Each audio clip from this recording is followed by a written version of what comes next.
Sarah Atherton. Thank you. It's a pleasure to follow the Right Honourable Gentleman for North Durham, who speaks tirelessly in support of our military, and I'm compelled to mention the moving statement made by the Honourable Member for Beckenham.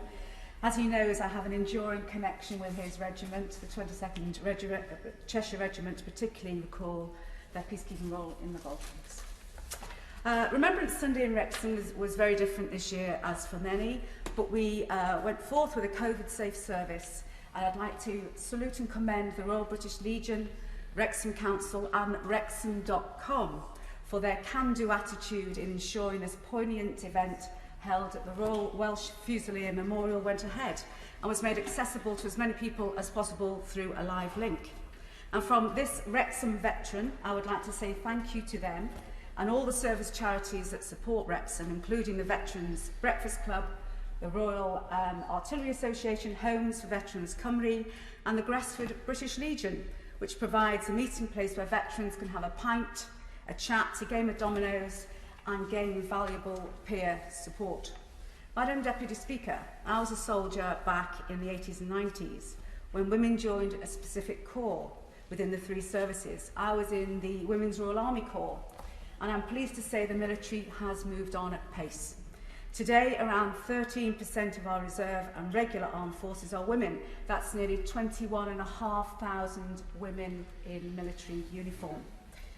Back in 1990, only 40% of jobs open to men were open to women. But now women can undertake any role in the armed forces: fast jet pilots, submariners, special forces and frontline combat roles. Nothing is barred, and we now have parity of the sexes.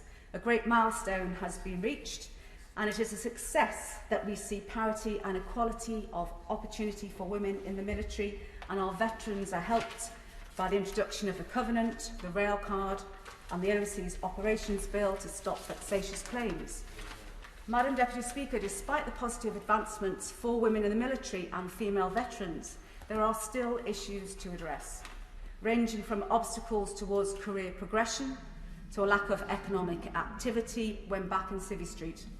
This is causing problems not only for operational effectiveness for our military, but for female recruitment and retention.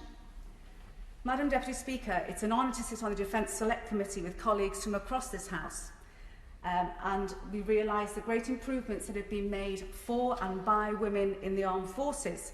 However, the fact still remains that women continue to be overrepresented in the service complaint system. Whilst there are now great opportunities, the journey to success is often paved with discrimination, harassment and bullying. Whilst the door to equality has been opened across this House, we must make sure those doors aren't shut by the ingrained laddish culture of the military. And laddish culture, Madam Deputy Speaker, aren't my words. They are the words used by the Chief of Defence Staff to acknowledge there is a problem.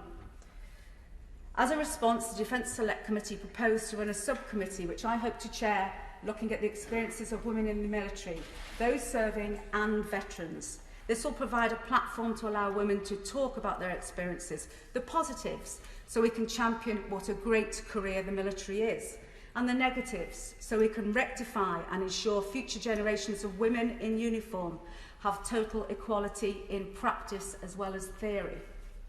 The problems faced by serving women and veterans has not happened on one government's watch. It has evolved over decades, from Aden to Afghan, and it's all our duty to acknowledge and support a cultural change as we go forward. Britain has a global reputation to uphold, a reputation of equality, fairness, honouring our troops and looking after our veterans. We can and should do something about the problems faced by women in the military and the culture they are subjected to. And I know many of my colleagues, will do all we can to ensure the voices of military women and veterans are heard. Thank you.